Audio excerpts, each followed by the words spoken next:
Grève massive dans les secteurs publics en Tunisie. Des milliers de personnes ont manifesté à Sfax à l'appel de l'UGTT.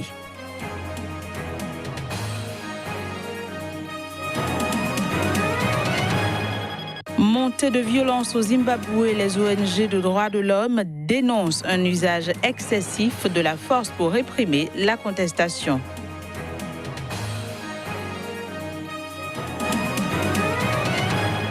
Puis le candidat et opposant nigérien Atiku Abubakar est en tournée officielle aux États-Unis. C'est dans le cadre de la présidentielle au Nigeria.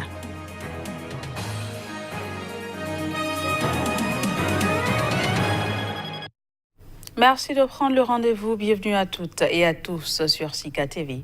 En Tunisie, des manifestants ont défilé par milliers à Sfax, deuxième ville du pays. C'était à l'occasion d'une grève générale massive dans les services publics. Les précisions à travers ces images. Dégage, gouvernement du FMI ou encore Chahed, oh lâche, le peuple tunisien n'accepte pas l'humiliation, scandaient ces manifestants qui reprochent au Premier ministre Youssef Chahed de céder aux directives du Fonds monétaire international. Défilant dans les rues de Sfax ce jeudi, ils étaient des milliers de Tunisiens à répondre favorablement à l'appel de la puissante centrale syndicale UGTT à une grève générale massive dans les services publics. هذه الجولة نتاع المفاوضات وقلنا يا ناس رانا ماناش طالبين الزيادة في الأجور.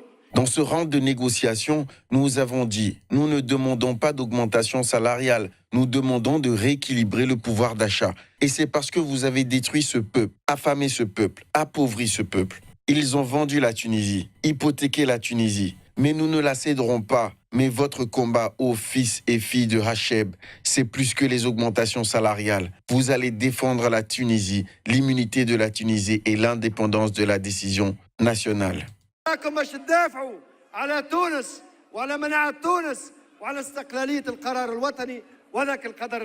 Le mouvement de protestation a paralysé les transports, les écoles ainsi que les administrations. De nombreux vols ont également été annulés ou repoussés dans plusieurs aéroports du pays, notamment à Monastir et Djerba. La grève de jeudi est la première à rassembler la fonction publique et les entreprises publiques. Rappelons qu'une grève des fonctionnaires avait été très suivie en novembre dernier, d'une ampleur inédite depuis 2 grèves générales en 2013, en réaction aux assassinats de 2 opposants. Cette manifestation intervient dans un contexte politique tendu en ce début d'année électorale.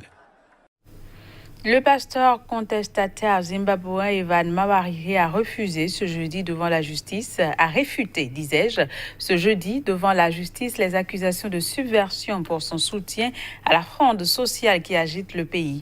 Pendant ce temps, témoignages et critiques dénoncent la féroce répression du régime. Les précisions.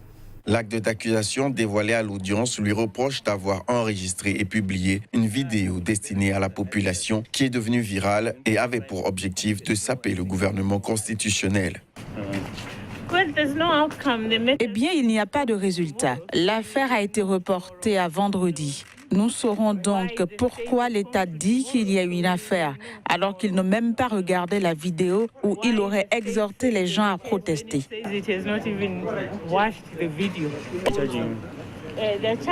Il l'accuse pour l'essentiel de renverser un gouvernement constitutionnellement élu comme alternative à l'incitation à la violence publique.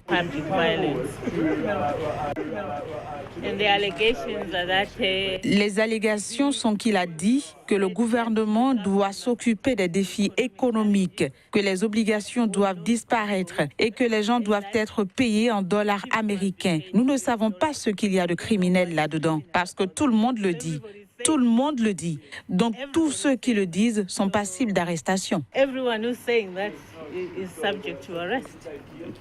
Le Zimbabwe a été le théâtre en début de semaine de violentes manifestations contre la forte hausse des prix des carburants à la pompe décrétée samedi par son gouvernement, dans un pays dévasté par une grave crise économique. La grève générale lancée par le principal syndicat du pays a été sévèrement réprimée par la police et l'armée, qui quadrillaient toujours jeudi les rues du centre de Harare et Bulawayo, selon des journalistes. Les autorités ont jusque-là officiellement reconnu la mort de 3 personnes, dont un policier. Et parlant toujours du Zimbabwe, les organisations des droits de l'homme, notamment Human Rights Watch, dénoncent un usage excessif de la force pour réprimer la contestation en cours dans le pays. Pour rappel, le principal syndicat du pays avait appelé à 3 journées villes mortes pour protester contre la hausse des prix et notamment celle du prix du carburant annoncé le week-end dernier. Selon les autorités zimbabwéennes, 68 personnes ont été blessées par balles et les forces de sécurité ont procédé à 600 arrestations lors des 3 jours de grève nationale sévèrement réprimée. Une situation qui suscite des inquiétudes tant au plan national qu'à l'international. De grandes puissances, notamment l'Union européenne et les États-Unis, ont appelé les autorités zimbabwéennes à cesser l'usage excessif de la force. Les organisations des droits de l'homme, notamment Human Rights Watch, dénoncent également un usage excessif de la force pour réprimer la contestation en cours au Zimbabwe. Les mouvements de protestation dans le pays font suite à l'appel de la ZCTU, le principal syndicat du pays, à 3 journées villes mortes pour protester contre la hausse des prix, notamment la hausse du prix du carburant annoncée le week-end dernier. S'en sont suivis dès lundi des manifestations de colère violemment réprimées par la police dans les 2 plus grandes villes du pays, Harare et Bulawayo. S'il est impossible d'établir un bilan précis pour l'instant, les autorités zimbabwéennes avancent un bilan de 68 blessés par balle. Mais selon l'Association zimbabwéenne des médecins pour les droits de l'homme, il y aurait au moins 10 morts sur l'ensemble du pays et plusieurs centaines de blessés, notamment dans les quartiers populaires de la capitale, Harare, Epworth, Chitungwiza et Kadoma, où la police a fait usage d'armes à feu pour disperser les protestataires.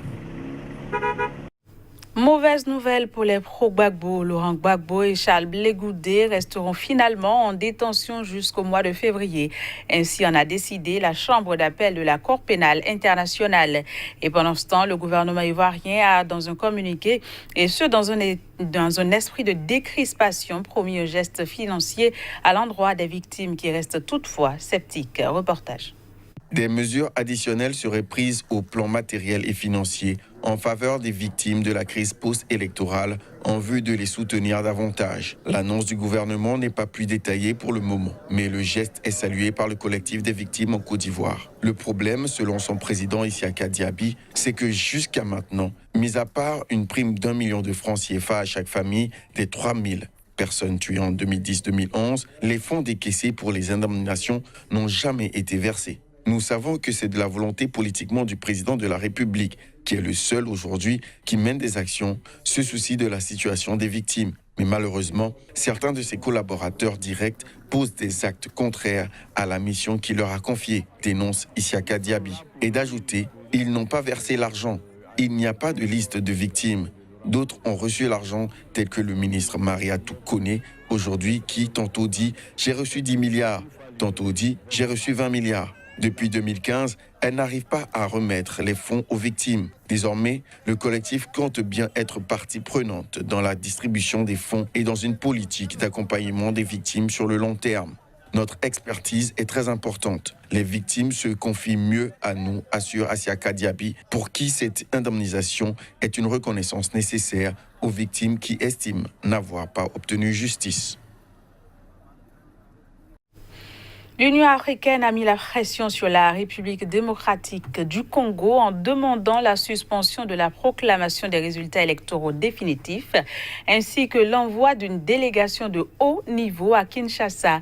Réunis sur le dossier congolais ce jeudi à Addis Abeba, plusieurs chefs d'État et gouvernements africains ont conclu qu'il y avait des doutes sérieux sur la conformité des résultats provisoires tels qu'ils ont été proclamés par la CENI. Voici les précisions. Ce dernier communiqué de l'Union africaine montre un changement de ton par rapport à une précédente prise de position de la communauté de développement de l'Afrique australe qui s'était contentée d'appeler les acteurs politiques congolais à obtenir des réponses à leurs doléances électorales dans le respect de la Constitution. Les chefs d'État et de gouvernement de l'UA demandent la suspension de la proclamation des résultats définitifs des élections, écrivent-ils. Les chefs d'État et de gouvernement ont convenu d'envoyer en urgence en RDC une délégation de haut niveau comprenant le président de l'Union africaine, actuellement le président rwandais Paul Kagame, ainsi que d'autres chefs d'État et de gouvernement et le président de la Commission de l'Union africaine, ajoute-t-il. Cette délégation devrait entrer en contact avec toutes les parties prenantes congolaises dans le but de trouver un consensus sur une issue à la crise post-électorale dans le pays. Les pays africains réunis jeudi au siège de l'Union africaine demandent à tous les acteurs concernés en RDC d'interagir positivement avec la délégation africaine de haut niveau dans l'intérêt de leur pays et de leur peuple. La réunion a rassemblé jeudi Paul Kagame, président en exercice de l'Union africaine et du Rwanda, le président de la Commission, Moussa Faki Mahamat, ainsi que plusieurs chefs d'État de l'Afrique du Sud, de la Zambie, de Namibie, d'Ouganda, du Congo-Brazzaville, de Guinée, d'Éthiopie et du Tchad. Je l'annonçais en titre, le candidat de l'opposition nigériane Atiku Abubakar est arrivé hier soir à Washington pour une tournée officielle. En amont de la présidentielle, ce voyage vient ainsi mettre un terme aux rumeurs selon lesquelles il ne pouvait se rendre sur le territoire américain où il est cité dans une affaire de corruption. Les détails, ce sera dans cet élément. Atiku Abubakar, le candidat de l'opposition nigériane, est arrivé jeudi soir à Washington. Il doit y effectuer une tournée officielle en amont de la présidentielle. Cette visite, qui doit s'achever samedi, vient mettre fin aux rumeurs selon lesquelles il ne pouvait se rendre aux États-Unis où il est cité dans une affaire de corruption. Une enquête du Sénat américain cite son nom dans une affaire de blanchiment d'argent. Un rapport de 2010 affirme qu'entre 2000 et 2008, sa quatrième épouse de nationalité américaine l'aurait aidé à rapatrier plus de 40 millions de dollars de fonds suspects aux États-Unis via des comptes offshore. Le couple est accusé également d'avoir reçu plus de 2 millions de dollars de commission pour un contrat passé avec la multinationale Siemens qui a depuis plaidé coupable dans cette affaire. Durant son séjour sur le sol américain, l'ancien vice-président nigérian devrait rencontrer des Nigérians de la diaspora, des diplomates, ainsi que des membres du caucus noir du Congrès représentant les élus afro-américains. Candidat à la présidentielle du Parti populaire démocratique, Atiku Abubakar est à la tête d'une richesse estimée à plusieurs centaines de millions de dollars. Il est également perçu comme l'un des hommes politiques les plus corrompus du Nigeria et est soupçonné d'avoir usé de sa fonction politique entre 1999 et 2007 pour faire prospérer ses affaires. Des accusations dont il s'est toujours défendu. Aux États-Unis, pourtant, Atiku Abubakar affrontera le président sortant Muhammadu Buhari, de réputation stricte et austère, qui s'était engagé en 2015 à éliminer la corruption qui gangrène le premier producteur de pétrole du continent africain. Voilà, ainsi s'achève ce journal. Merci de l'avoir suivi. Au revoir et à très bientôt. Bon week-end à toutes et à tous.